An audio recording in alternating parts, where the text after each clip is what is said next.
Buenos días, bienvenidos. Vamos a dar comienzo a esta sesión titulada Vulnerabilidad, paciente y sanidad ambiental. Yo tengo la suerte de poder contar con tres ponentes impresionantes, ¿no? A mi derecha, el profesor Eduardo Mariño, catedrático de Farmacología Galénica de la Universidad de Barcelona y catedrático de Farmacia Clínica. Él nos va a hablar de reglamentos sobre ensayos clínicos. Muy bien, buenos días y primero gracias por estar aquí, como diría Miguel Ríos. Segundo, agradecer a la organización que han tenido a bien invitarme a compartir, aunque solo sean unos minutos, con todos vosotros. Y en tercer lugar, y no porque yo sea un gradiente, la presentación que se me ha hecho de mi persona, que espero que no suponga ninguna decepción en cuanto a las posibles expectativas. Cuando se produce el momento de la invitación, teníamos unas claras perspectivas de que pronto saldría la nueva normativa española sobre ensayo clínico. Bueno, no entraremos ahora a explicar cosas que más o menos todos sabemos, pero el caso es que no se ha producido. Y por lo tanto, esa intención que había de intentar correlacionar normativa europea con la última normativa española, pues lamentablemente no lo vamos a poder hacer. Eso lo dejamos para el próximo congreso, donde con mucho gusto volveré a compartir con todos vosotros, y quizás podamos aportar ese aspecto hacia adelante. En todo caso, y centrándonos en lo que corresponde o tiene más relación con el paciente vulnerable, yo sí quería comentaros una serie de cuestiones partiendo de esa normativa europea actualmente vigente y justamente la anterior, que también en buena parte sigue siendo vigente. Muy rápidamente decir que nosotros estamos en un departamento grande de la Universidad de Barcelona que coincide con nuestro área de conocimiento, que es farmacia y tecnología farmacéutica, y uno de los grupos, una de las unidades, la nuestra unidad de farmacia clínica, en la cual aquí vemos la dirección de la página de entrada, y en ella pues hay toda una serie de elementos que están muy íntimamente relacionados con los pacientes, con los usuarios, con el buen uso de los medicamentos, lo cual lo comento porque es una de nuestras preocupaciones y lógicamente uno de nuestros sesgos, y mío en particular, aunque por otra parte también de buen comienzo aviso de que no existe por nuestra parte ningún conflicto de intereses. Por lo tanto, aquello que expliquemos pues es nuestra opinión, que bueno, no necesariamente tiene por qué ser compartida.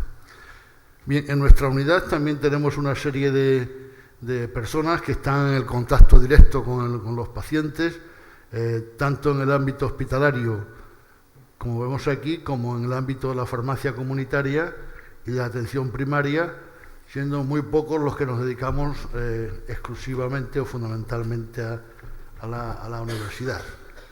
Esa sería la composición, iba a decir actual, no, porque acaba de cambiar la semana pasada, y hay un pequeño cambio.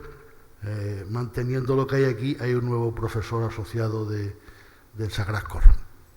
Bien, nosotros también tenemos esa clara vocación hacia la formación del posgrado, en este máster no oficial, que es verdaderamente un mal nombre, ¿no? Porque lo firma el señor rector de la Universidad de Barcelona y recauda la Universidad de Barcelona, pero se llama así, quizás para diferenciarlo de este otro, que sería un máster oficial, yo prefiero llamar del Espacio Europeo de Educación Superior o post-Bolonia, que quizás así se entiende mejor, que es de los que se utilizan para poder realizar la tesis doctoral a aquellos que lo necesitan. Bien, tras esta breve introducción, también incluir que formo parte de los comités de ética de las universidades españolas, en concreto del Comité de Bioética de la UB. Yo digo que no actúo en representación de nadie, que sí voy y que dicen además que es cierto que estoy en la Facultad de Farmacia, pero no represento necesariamente a la Facultad de Farmacia, ¿verdad? Bien, entrando en el tema que hoy quería centrarme, fundamentalmente serían los aspectos normativos, aunque veremos que hay alguno más, que creo que tienen que ver claramente con lo que corresponda. Bien, el punto de partida sería la directiva del 2001, que como siempre tardamos hasta la hora canaria para hacer la transposición a la normativa europea, ya en el 2004. Luego aparece la famosa Ley de Garantías del año 2006, que arregla algunas cosas y estropea otras. Existe aquí una situación, digamos, un tanto intermedia, pero que acaba afectando de lo que ahora vamos a hablar, que es el decreto 2011 sobre los derechos de las personas con discapacidad. Y finalmente tenemos el reglamento, que por algo ya no lo quisieron hacer como directiva, sino como reglamento, ¿verdad?, para evitar ciertos problemas, del año 2014, del cual, como comentaba, estábamos esperando la réplica a nivel del Boletín Oficial del Estado, que por lo menos hasta ayer no se había producido.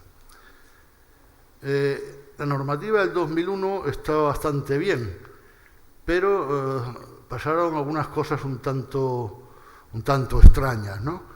Por ejemplo, y creo que nos debe llamar la atención, es que en la propia definición del artículo, en el artículo de definición de lo que es el ensayo clínico, pues en la versión inicial en inglés está correctamente explicitado, y en la traducción que se hace al español o castellano, como prefieran, pues resulta que se equivocan en la definición, y ya en vez de hablar del metabolismo y la excreción, hablan del metabolismo y la eliminación.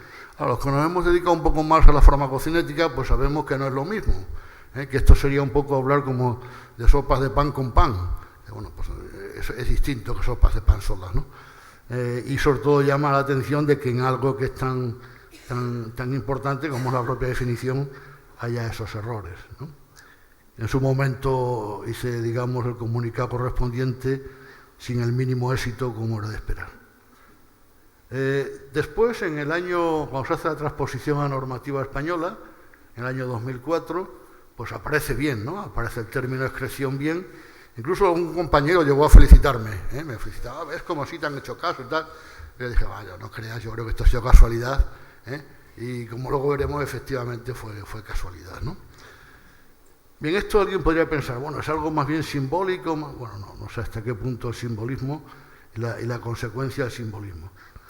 Pero también es cierto que en esa normativa europea del año 2001, justamente este artículo 1, estamos hablando de poco después de la aprobación legalmente de la definición de lo que hoy conocemos como medicamentos genéricos, pues curiosamente esto en la transposición se pierde. No existe, simplemente no existe, no se encuentra en esa transposición.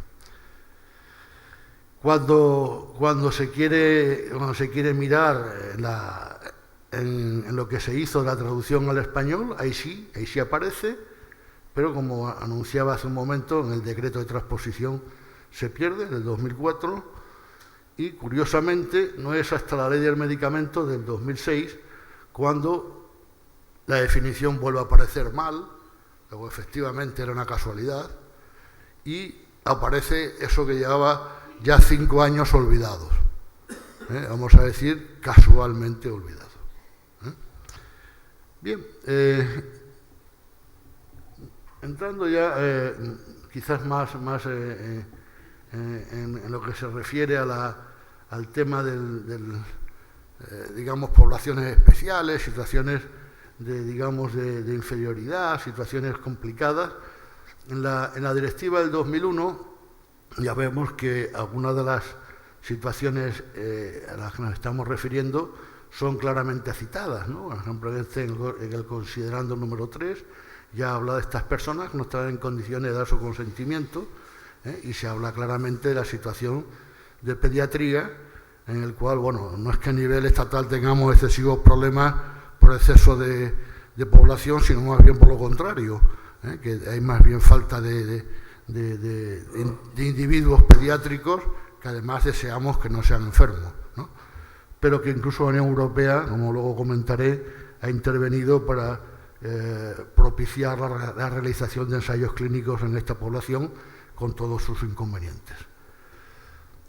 Se vuelve a repetir en este considerando 3, insistiendo en que los niños constituyen un grupo vulnerable. Claramente, de forma explícita, se hace referencia a ello.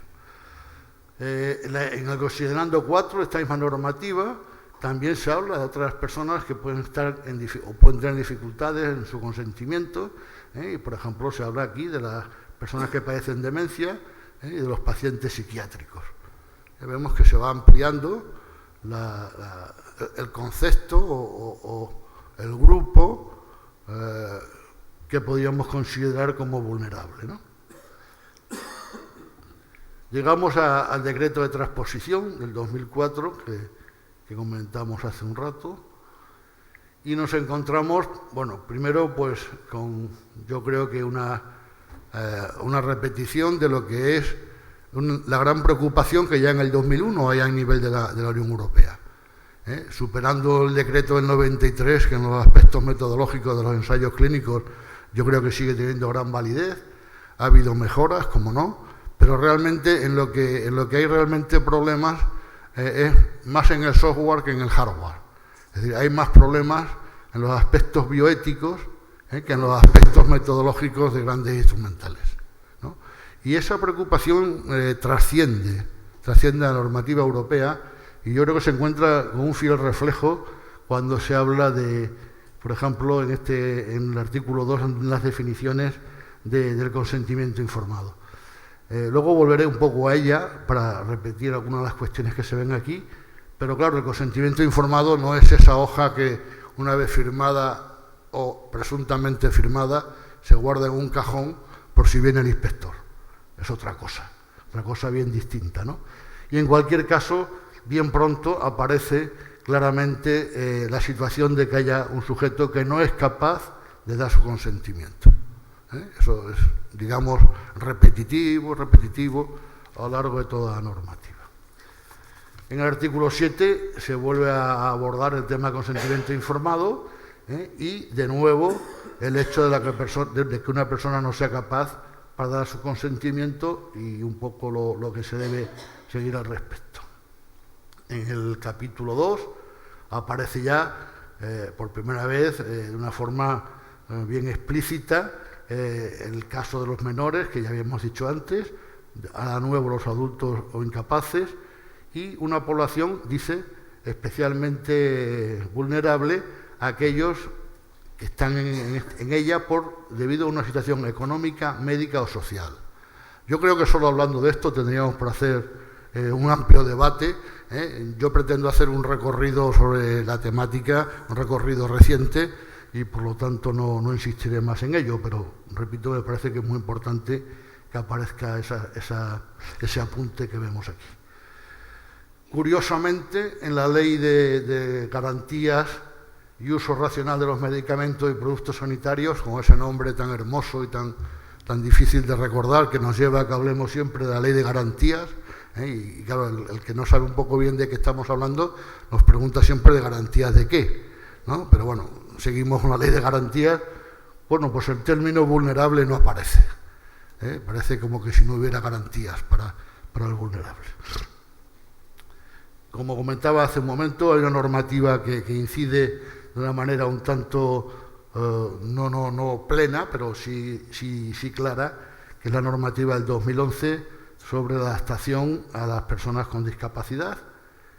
Y bueno, sobre lo que ya estaba previsto, he señalado aquí en rojo el cambio, que realmente, como vemos, no es tanto un cambio, sino una adición a lo que ya estaba. Teníamos la parte en negro que ya estaba dicha en la normativa del 2004 de transposición, y se añade en rojo lo que vemos aquí, precisamente para este tipo de pacientes. Bien, por fin llegamos a la directiva del 2014, que era nuestro objetivo principal de estudio, y comprobamos cómo ese interés, esa preocupación por parte de la Unión Europea al respecto no solo se mantiene, sino que incluso se incrementa. Aún es mayor que la que ya había en el 2001, o sea, 13 años después, esa preocupación es mayor. y ya se habla para grupos de lo que ocurriría o lo que debería ocurrir para grupos vulnerables, entendiendo como tal a los de salud delicada, salud delicada o edad avanzada. Aquí estamos claramente hablando del paciente frágil, el paciente polimedicado, etcétera, etcétera, ¿verdad? Porque ya también inciden en pacientes que padecen múltiples afecciones crónicas y las personas que sufren trastornos de salud mental.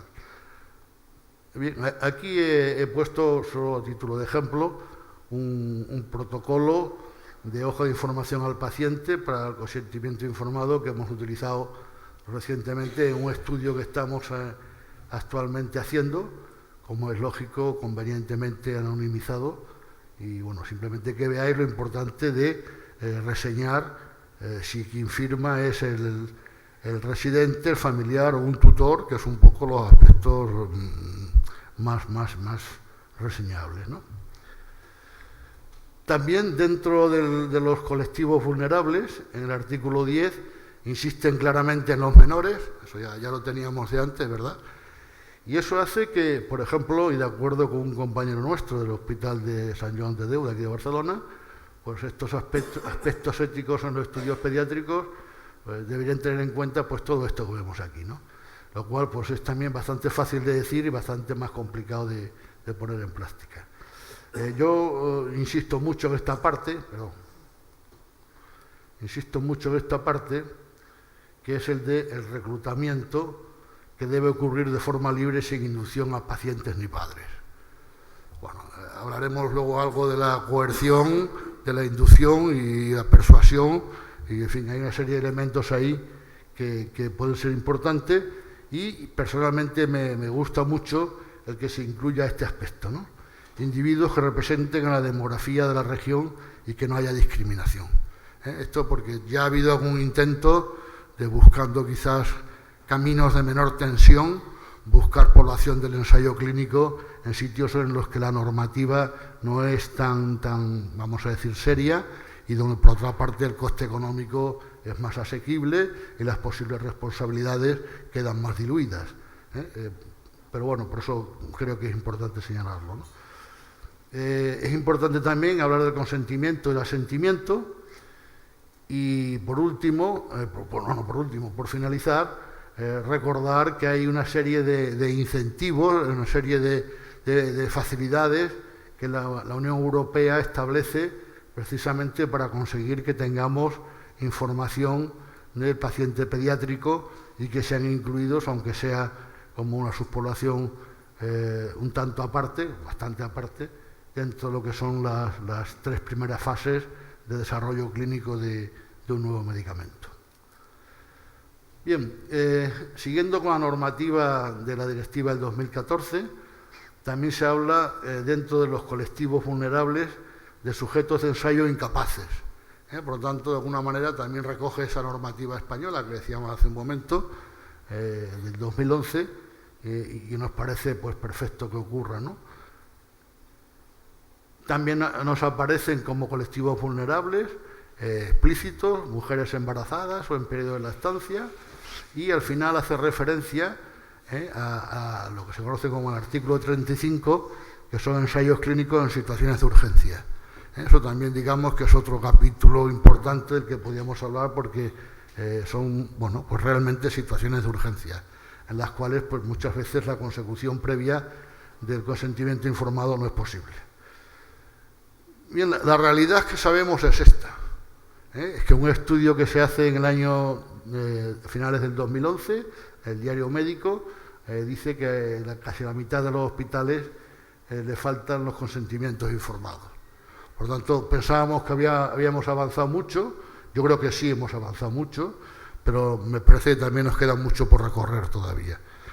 Y dentro de esto que nos queda por recorrer, buena parte estaría en alguno de estos 3 elementos que vemos aquí, en los elementos de la voluntariedad, de la información y la comprensión, y entendiendo el consentimiento informado más como un procedimiento que no como un producto final, que también tiene que haberlo, lógicamente.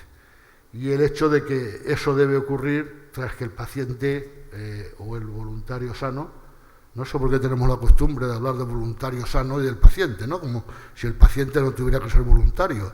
Es más, es donde tenemos más dudas de su grado de voluntariedad, más que en el propio individuo sano. Pero bueno, eso ya es casi endémico.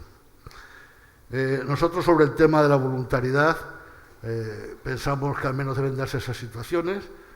Con respecto a la información, todavía nos encontramos en ocasiones con algunas cosas un tanto extrañas de información poco pertinente o poco oportuna para el paciente y de hecho creo que se ha mejorado bastante en este sentido, aunque en la última reunión que tuvimos precisamente en la CEBU tuvimos que hacer una recomendación a las personas que nos presentan los proyectos de investigación para emitir el informe previo, pidiéndoles que procuraran simplificar el lenguaje, que fuera más entendible por el público en general, que no estaba destinado a personas ya con un grado alto de formación. Y por eso insistimos un poco más en el tema de la comprensión, que es el que creemos que está todavía más por desarrollar. En ese sentido, bueno, la verdad es que nos hemos basado mucho tiempo en esta publicación de Medicina Clínica del año 99, en el que se compara mediante el empleo del índice de FLES la comprensión de hojas de información al paciente en fase 1, fase 2, fase 3 y fase 4, con distintas revistas, como no sé si recordaréis, los más antiguos, no digo viejos, los más antiguos del lugar, si recordamos el Víbora, que era una revista que, bueno, como no traía prácticamente letra, se entendía perfectamente la letra, ¿no? Era muy fácil de entender. El País semanal, que hay veces que yo creo que no se entiende muy bien, y el País, que a veces se entiende como demasiado. Y eso lo comparábamos con una revista de difusión en ciencia de salud, como es la revista muy interesante, que se puede adquirir por el público en los kioscos, o la revista Jano, que es una revista de difusión no adquirible, digamos, en kioscos, ¿no?, de difusión interna para los profesionales de la salud, y creo que ya, al menos para mí, solo en versión online, ya perdimos el papel. Y luego Medicina Clínica, que es la única revista en español que durante mucho tiempo es la que ha estado en las bases de datos del Journal Citation Reference, y por lo tanto una revista no discutible, ¿verdad?, en cuanto a su valor y también en cuanto a la dificultad de entender. Bueno, pues ya vemos que las hojas de información en los ensayos clínicos en fase 1, es decir, a los individuos sanos, resultan más difíciles de entender que en medicina clínica. Algo no funciona. Ahí hay algo que no funciona, ¿verdad? Lo mismo nos ocurre con fase 2 y solamente es en fase 3 y en fase 4 cuando son del orden de dificultad de la revista Jano.